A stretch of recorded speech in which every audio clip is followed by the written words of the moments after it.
नमस्कार दोस्तों, welcome to study पाठशाला। आइए देखते हैं आज की क्लास में क्या खास है। तो रिटेल इन्फ्लेशन जो है वो कम हो गया है। आरबीआई के लिए एक और विंडो आ गई है कि वो इंटरेस्ट रेट को फर्दर जो है रिड्यूस करे, और ये आज की डेट में ज़रूरी भी होगा बिकॉज इकोनॉमिक हालात उतने अच्छे नहीं हैं।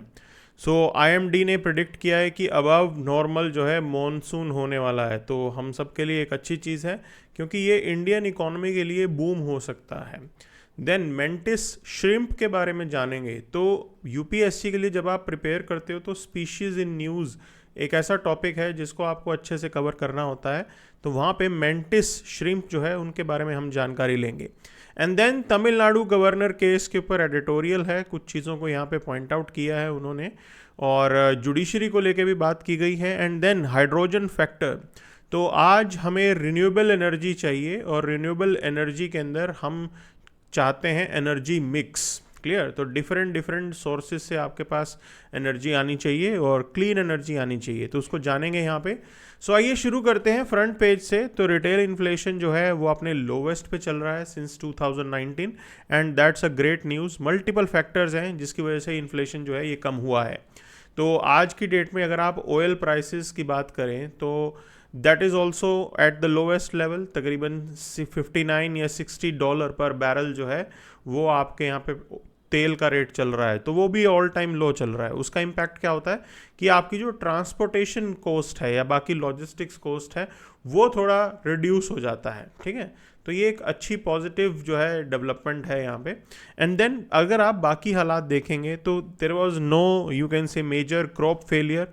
इस टाइम पे कोई बड़ा क्रॉप फेलियर भी रिपोर्ट नहीं हुआ है, और ये एक पॉजिटिव जो है न्यूज़ आप बोल सकते हैं। अब यहाँ पे एक जो समस्या है वो ये है कि इंडिया के अंदर जब हम फूड इन्फ्लेशन की बात करते हैं तो food inflation pan India level पे सेम नहीं रहता। मतलब यहाँ पे डिफरेंट स्टेट्स के अंदर हमारे यहाँ पे फूड इन्फ्लेशन डिफरेंट चल रहा होता है। तो आप समझेंगे यहाँ पे कि भी केरला के अंदर जो है फूड इन्फ्लेशन 6.6% चल रहा है और वही फूड इन्फ्लेशन किसी और स्टेट के अंदर 3% चल रहा होता है।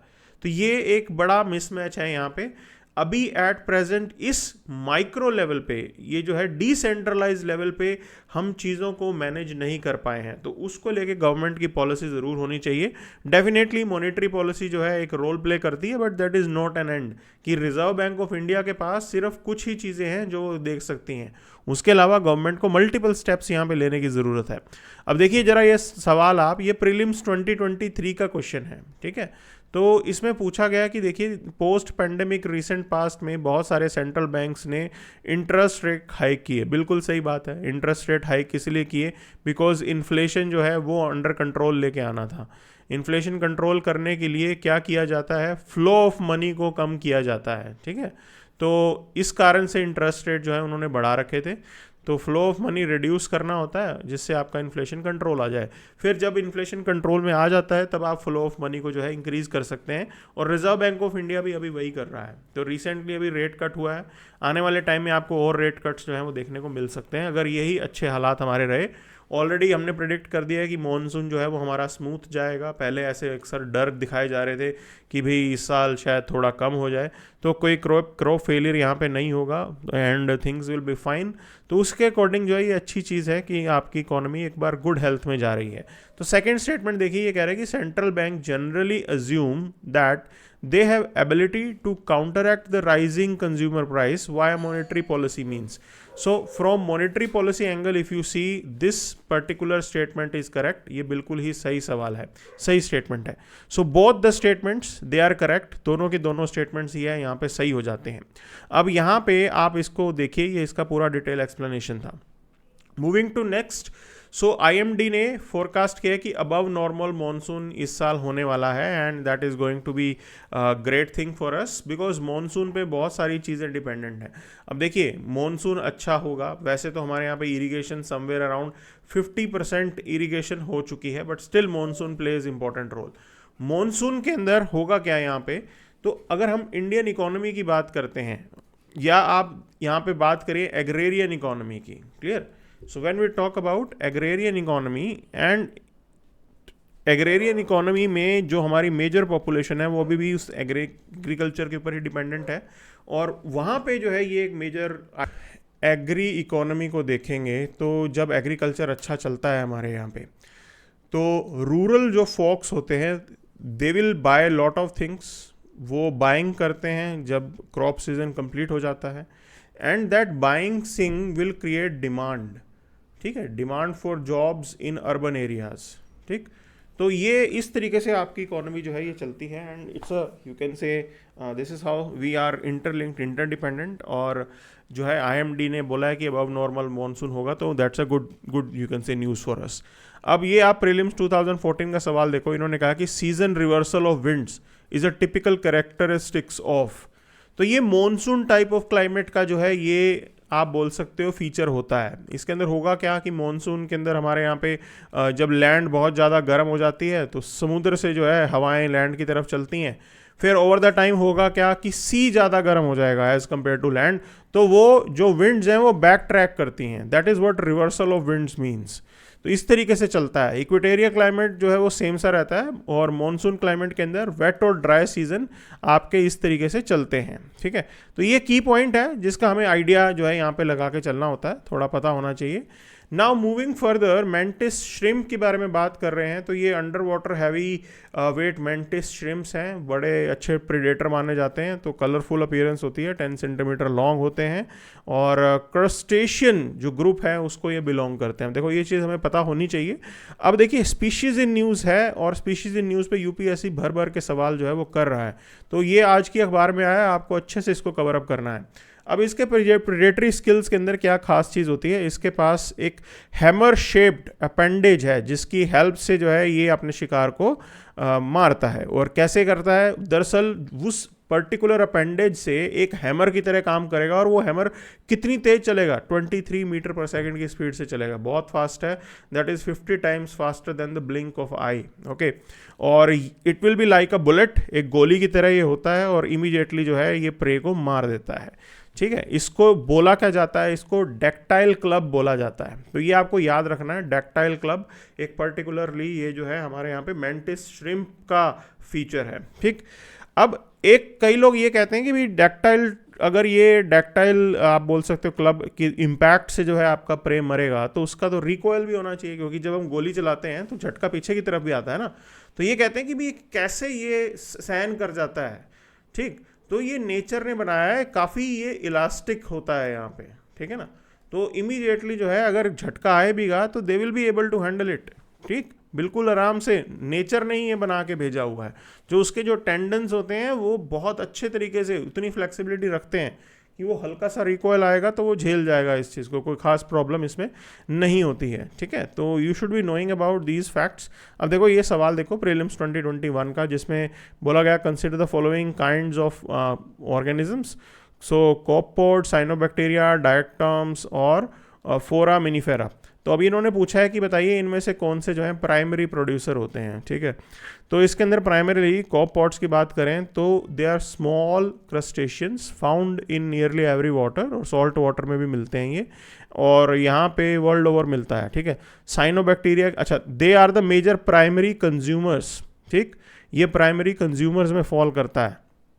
अब साइनोबैक्टीरिया की बात करते हैं तो साइनोबैक्टीरिया और कॉल्ड ब्लू ग्रीन एल्गे और माइक्रोस्कोपिक ऑर्गेनिजम्स हैं, said to be primary producer as they produce food for higher level of organisms, okay, ऊपर वालों के लिए जो है ये फूड बनाते हैं। अब डायटम्स की बात करें, ये भी मेजर एल्गी ग्रुप है and one of the major primary producers, clear, और ये भी प्रोड्यूसर की तरह रहते हैं। तो cyanobacteria and diatom you can say they are the primary producers, वो प्राइमरी प्रोड्यूसर्स है। अब देखो इस क्वेश्चन के अंदर ना थोड़ा ध्यान इसीलिए भी देना है कि भी ये प्रोड्यूसर कंज्यूमर कहीं आप कंफ्यूज ना हो जाओ। तो इन्होंने पूछा प्रोड्यूसर है तो आपका आंसर वही होगा। So looking into this 2 and 3 will be your answer, B आपका आंसर होगा यहाँ पे, ठीक है। सो मूविंग फॉरवर्ड आगे चलते हैं यहाँ पे।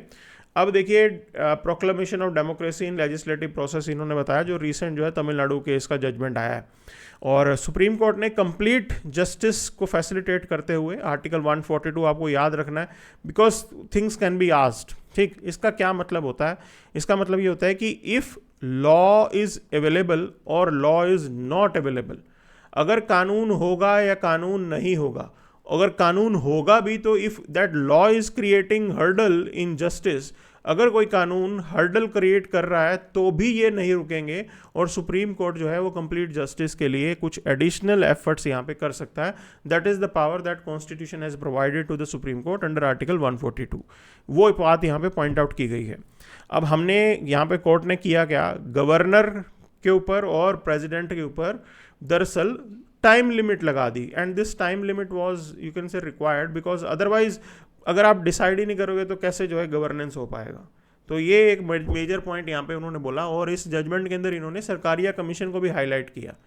ठीक है, तो सरकारिया कमीशन ने एक ऑब्जर्वेशन दी थी. उन्होंने कहा था कि भाई ये कोई ज़रूरी नहीं होता कि भाई state law is not in conformity with the central law तो आप हर कानून को जो है ब्लॉक करोगे.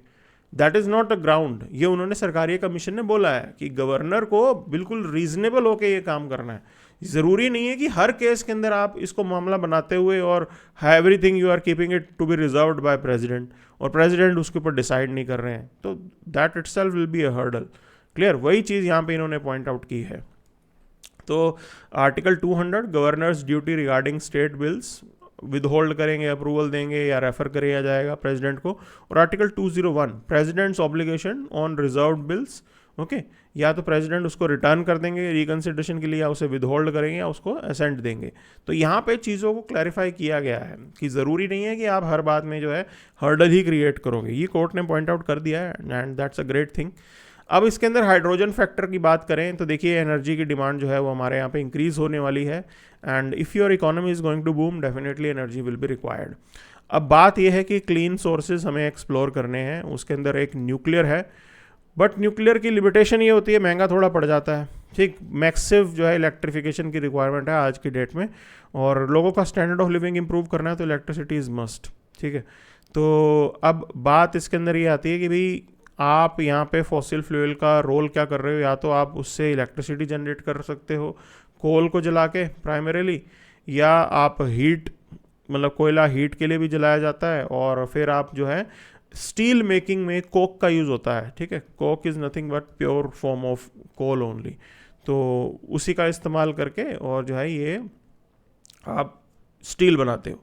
अब इसके अंदर हमें हाइड्रोजन का भी रोल एक्सप्लोर करना है और एक चीज़ समझनी है कि समस्या क्या है कि हाइड्रोजन का जो प्रोसेस होता है उसके अंदर इलेक्ट्रोलिसिस यूज़ किया जाता है. ठीक है, अब ये इलेक्ट्रोलिसिस अगर अनक्लीन फ्यूल से आप बिजली बना के कर रहे हो तो उसका कोई फ़ायदा नहीं है. उससे ज़्यादा का तो आप कोयला जला दोगे.